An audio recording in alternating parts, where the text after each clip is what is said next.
Memasuki bulan Mei, bagaimana kalau kita memulainya dengan mengenang kembali perjuangan para buruh bagi serikat pekerja di seluruh dunia?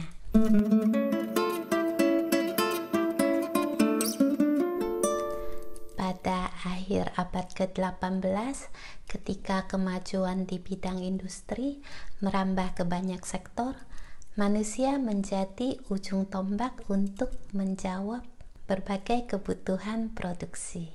Tetapi kemajuan sekelompok individu justru menyebabkan pekerjanya, dalam hal ini buruh, sangat terjajah. Sebab para buruh di zaman itu dipekerjakan hingga 18 sampai 19 jam sehari. Karena ketidakharmonisan itu, para buruh bersatu untuk menuntut.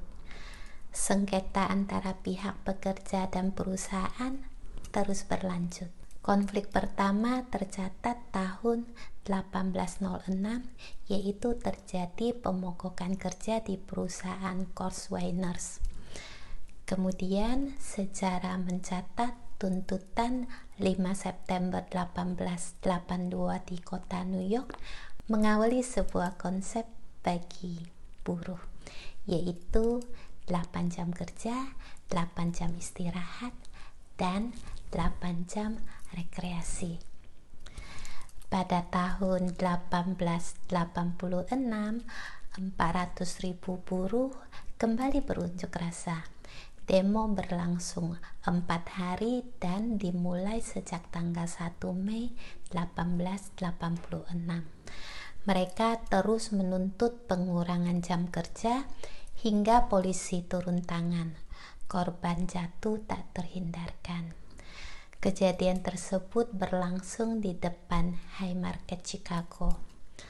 Setelah jatuhnya korban yang tidak sedikit, pada tanggal 20 Juli 1889 di Paris, Partai Buruh memutuskan untuk menjadikan tanggal 1 Mei sebagai hari demonstrasi dan berwacana mengurangi hari kerja menjadi 8 jam sehari. Pada tanggal 1 Mei 1890, Hari Buruh mulai dirayakan untuk pertama kalinya di sebagian besar negara. Saat itu waktu kerja masih berkisar 10 jam sehari. Kemudian di Kongres kedua di Swiss pada tahun 1891 secara resmi ditetapkan bahwa tanggal 1 Mei dijadikan sebagai Hari Buruh. Salah satu keputusan penting yang kita nikmati dari hasil gerakan para buruh adalah waktu kerja menjadi 8 jam.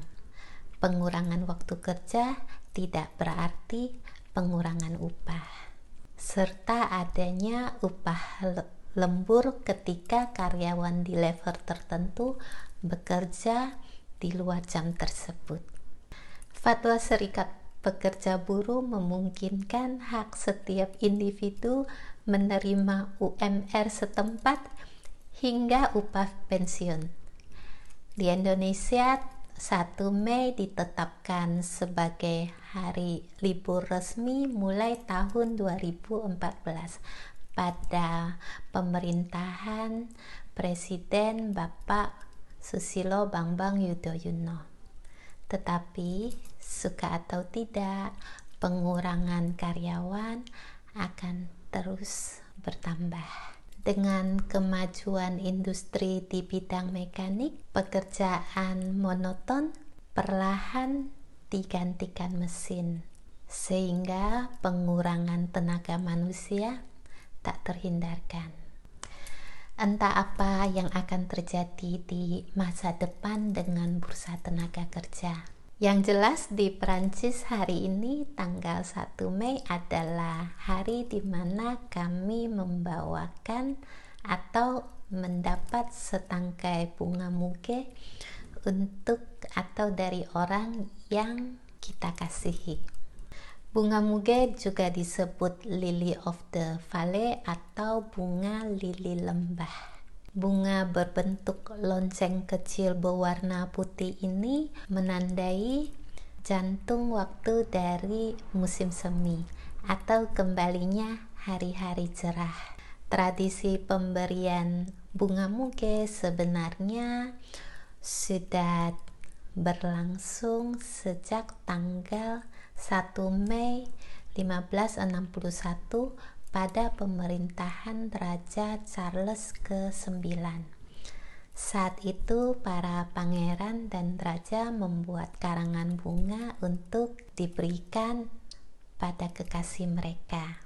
Ketika Raja Charles ke-9 menerima bunga muge ini, beliau berharap itu bisa dilakukan setiap tahun. Bunga muge menjadi simbol pembawa keberuntungan. Maka dari itu Siska kirimkan bunga muge ini buat kalian semua sebagai simbol kasih sayang dan kebahagiaan.